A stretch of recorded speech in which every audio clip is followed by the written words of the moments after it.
अमरनाथ धाम से जुड़ी शिव पार्वती कथा।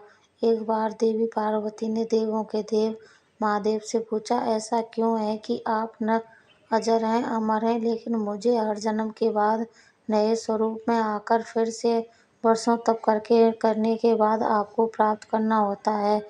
जब मुझे आपको पाना है तो मेरी तपस्या और इतनी कठिन परीक्षाएं क्यों? आपके कंठ में पड़ी निर्गुण माला और अमर होने के रहस्य क्या हैं? महादेव ने पहले तो देवी पार्वती के उन सवालों का जवाब देना उचित नहीं समझा, लेकिन पत्नी हट के कारण कुछ गूढ़ रहस्य उन्हें बताने पड़े। शिव महापुराण में मृत्यु से लेकर अजर अमर तक के कई प्रसंग हैं, जिनमें एक साधना से जुड़ी अमर गाथा बड़ी रोचक है, जिसे भक्तजन अमरत्व के कथा के रूप में जानते हैं। हर वर्ष हिम के हिमालय में अमरनाथ, कैलाश और मानसरोवर तीर्थ स्थलों में लाखों श्रद्धालु पहुंचते हैं, सैकड़ों किमी की पैदल यात्रा करते हैं। क्यों? यह विश्वास यूं ही नहीं उपजा। शिव के प्रिय अधिक मास अथवा आषाढ़ पूर्णिमा से श्रावण मास तक की पूर्णिमा के बीच अमरनाथ की यात्रा भक्तों को खुद से जुड़े रहस्यों के कारण प्रासंगिक लगती है। पौराणिक मान्यताओं के अनुसार अमरनाथ की गुफा ही वह स्थान है जहाँ भगवान शिव ने पार्वती को अमर होने के गुप्त रहस्य बताए थे। उस दौरान उन दो ज्योतियों के अलावा तीसरा वहाँ कोई प्राणी नहीं था। ना ही महादेव का नंदी और ना ही नाग, ना ही सिर पे गंगा और ना ही गणपति कार्तिकेय। सबसे पहले नंदी का पहलगांव पर छोड़ा। महादेव ने गुप्त स्थान की तलाश में महादेव ने अपने वाहन नंदी को सबसे पहले छोड़ा।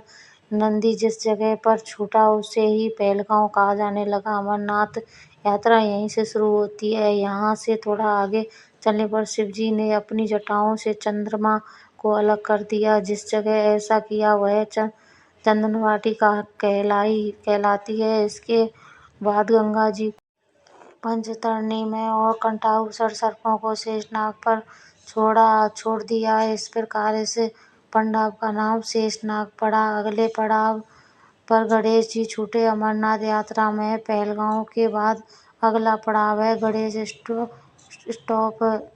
मान्यता है कि इसी स्थान पर महादेव ने पुत्र गणेश को छोड़ा। इसी जगह को महागुणा का पर्वत भी कहते हैं। इसके बाद महादेव ने जहाँ पिस्सू नामक कीड़े को त्यागा वह जगह पिस्सू घाटी है और शुरू हुई शिव पार्वती की कथा। इस प्रकार महादेव ने अपने पीछे जीवनदायी पांचों तत्वों को स्वयं से अलग किया। इसके पश्चात पार्वती संग एक गुफा में महादेव ने प्रवेश किया। कोई तीसरा प्राणी यानी कोई व्यक्ति, पशु या पक्षी गुफा के अंदर घुस कथा को ना सुन सके, इसलिए उन्होंने चारों ओर अग्नि प्रज्वलित कर दी। फिर महादेव ने जीवन के गुण रहस्य की कथा शुरू कर दी। कथा सुनते सुनते सो गई पार्वती कबूतरों ने सुनी। कहा जाता है कि कथा सुनते सुनते देवी पार्वती को नींद आ गई, वह सो गई और महादेव को यह पता नहीं चला, वह सुनाते रहे। यह कथा इस समय दो सफेद कबूतर सुन रहे थे और बीच बीच में गूं गूं की आवाज निकाल कर रहे थे। महादेव को लगा कि पार्वती मुंह से सुन रही है और बीच बीच में हुंकार भर रही है। चूंकि वैसे भी बोले अपने मग्न में थे, जो सुनाने के अलावा ध्यान कबूतरों पर नहीं गया।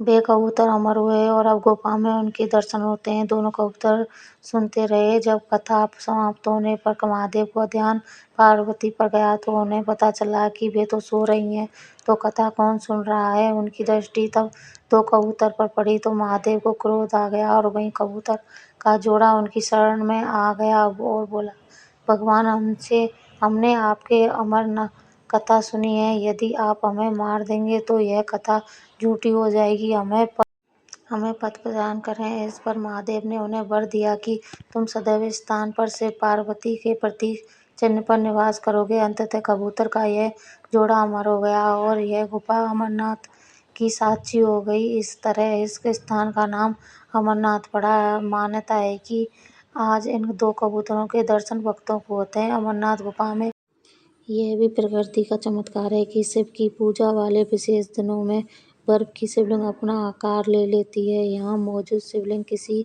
आश्चर्य से कम नहीं। पवित्र गुफा में एक ओर मां पार्वती और गणेश की भी अलग से बर्फ से निर्मित प्रतिरूपों के भी दर्शन किए जा सकते हैं। कहानी अच्छी लगी हो तो लाइक, कमेंट, शेयर करें। चैनल को सब्सक्राइब कर लें।